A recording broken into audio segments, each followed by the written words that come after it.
Have you ever felt trapped by anxiety? Not just occasional stress, but that restless feeling in your chest, like something heavy is pressing down. Your breathing feels tight, and yet you can't even explain what you're afraid of.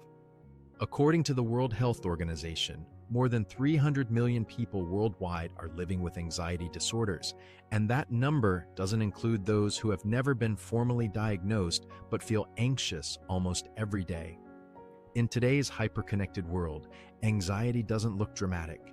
You can still go to work, you can still smile, you can still function, but inside, your nervous system never truly relaxes. So, what exactly is anxiety? And when does it stop being normal and become something that needs attention?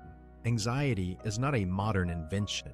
Philosophers in ancient Greece already described a kind of unexplained inner tension. The existential philosopher Søren Kierkegaard once suggested that anxiety was born the moment humans became aware of choice. When we gain the ability to imagine the future, to weigh possibilities, to think about consequences, anxiety came with it. In that sense, anxiety is not weakness, it is the cost of consciousness. Animals feel fear, but they don't worry about tomorrow. A deer will run when it hears a predator, but it doesn't lie awake the night before imagining being attacked. Humans do, and that difference matters. Fear is a response to a clear, immediate threat. Anxiety is a response to something uncertain, vague, or imagined. Fear is like seeing a knife.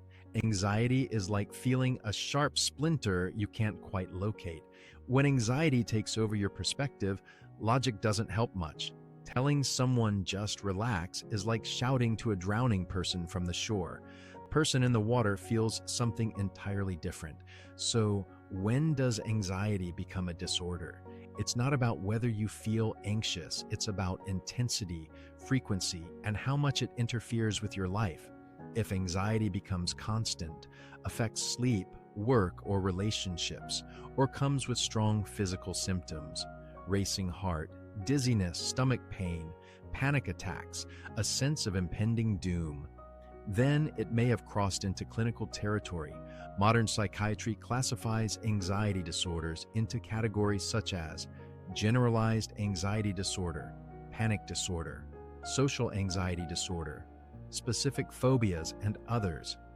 Studies suggest that nearly 1 in 3 people will experience an anxiety disorder at some point in their lives. Women are diagnosed at roughly twice the rate of men. And unlike temporary stress, clinical anxiety rarely just disappears on its own. Without support, it can increase the risk of depression, substance misuse, and chronic physical health problems. Why does anxiety feel so widespread today? The 20th century brought wars, economic crises, nuclear threats, global competition. Success became measurable, identity became something to prove. Individual freedom expanded, but so did pressure. When "Who am I" turns into a lifelong performance review, anxiety becomes almost inevitable. But here's something important. Anxiety is not purely destructive. Psychology describes something called the Yerkes-Dodson law, a curve showing that performance increases with moderate arousal, but declines when anxiety becomes too high. Too little anxiety leads to apathy. Too much leads to breakdown. Some anxiety in the right range can motivate growth. The problem is not eliminating anxiety, it's managing it. So how do we do that? First, learn to separate real pressure from mental overconsumption. Not being able to afford something is real stress. Believing you are less valuable because someone else achieved something is internal comparison. Second, reduce unnecessary social pressure. You don't need to please everyone. You don't need to live inside others' expectations. Third, reduce information overload. An anxious brain struggles with too much input. Constant scrolling fuels comparison, urgency, and mental noise. Fourth, face what you avoid. Avoiding bills, avoiding feedback, avoiding difficult conversations.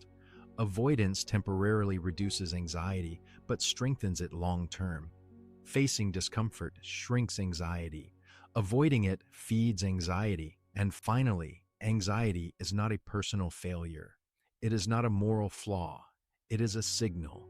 It signals that you care, that you are thinking about the future, that you want to do well. Anxiety hurts because you are invested in your life. We may never eliminate anxiety entirely, but we can learn not to let it dominate our decisions. If you are struggling with anxiety, you are not alone. Hundreds of millions of people worldwide are learning how to live with it more skillfully.